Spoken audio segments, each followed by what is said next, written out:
반갑습니다. 이정입니다. 대인관계에서의 주변 정리에 대해서 정리해 보았는데요. 이번에는 물질 생활에서의 주변 정리에 대하여 정리해 보도록 하겠습니다. 우리는 너무나 풍부함 속에 살고 있지요. 무엇이든 많이 생산하다 보니 비싸지도 않고 또 비싸지 않다 보니 낡지도 않았는데 버리고 아무튼 흘러넘치는 것 같습니다.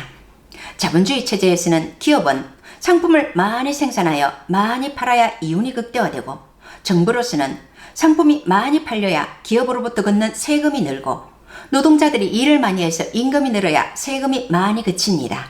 국민으로서는 많이 일해야 임금이 늘고 임금이 늘어야 소비하면서 물질적인 풍요를 누릴 수 있다는 이 삼박자가 맞아서 과잉노동, 과잉생산, 과잉소비가 되는 현실입니다. 그런데 커진 경제규모만큼 지구의 자원 환경이 커지지는 않는다는 것이지요. 지구의 자원은 한정되어 있잖아요. 그럼에도 자원이 고갈되는 것과 환경에 기여된 경고는 이상주의로 취급하는 비현실적인 현실입니다.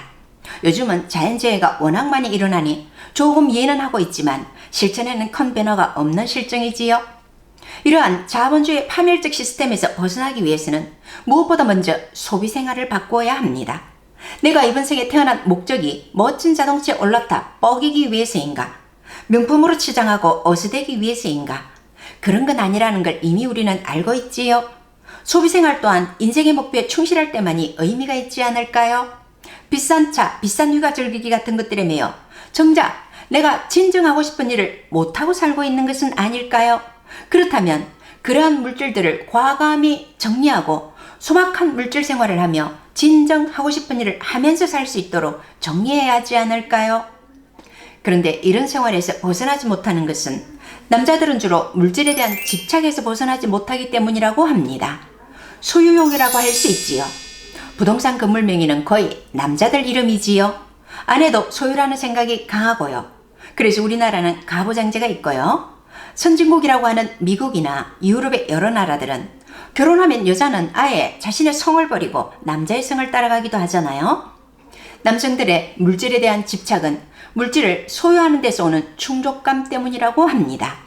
관계지향적인 여성들에 비해 남성들은 독립지향적인 성향으로 독립에서 오는 허전함과 왠지 모를 외로움을 달래기 위해 물질에 집착하는 것이라고 합니다. 그에 비해 여자들은 쇼핑에 대한 집착을 더 많이 보이는데요. 왜 그럴까요? 여러 가지 원인이 있겠지만 여성들의 관계지향적인 속성이 가장 큰 이유라고 합니다. 쇼핑을 통해 물건과 관계 맺고 세상과 관계 맺으며 사랑받는 존재임을 확인하고자 하는 심리가 크다고 합니다. 이유는 잘 모르지만 쇼핑하는 거 재미있기는 하지요.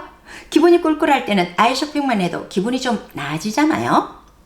우리는 이 지구에 진화하기 위해 태어났고 경험을 통해 배우기 위해 태어났다면 그 목표를 세우며 최적화된 물질 생활을 할 수 있도록 삶의 틀을 새로이 짜는 것이 물질 생활에서의 주변 정리입니다.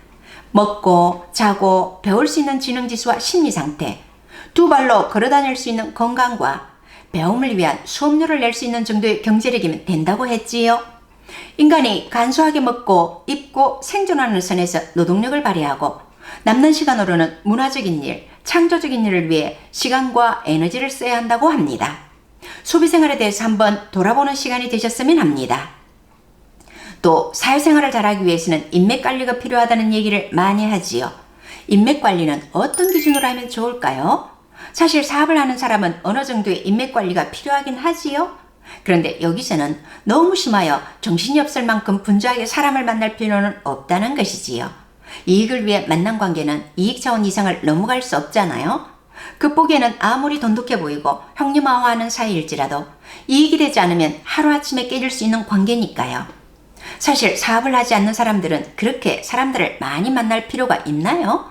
그냥 진화에 대한 목표가 없이 허전하니까 이 사람 저 사람 만나는 것이잖아요.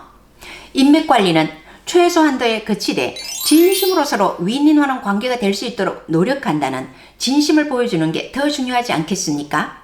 진심이 없이 인맥관리에 치중하는 것은 결국 사회생활에도 도움이 되지 않지요. 좀 더 상세한 내용은 주변 정리 12개의 영상을 보시면 됩니다. 고맙습니다.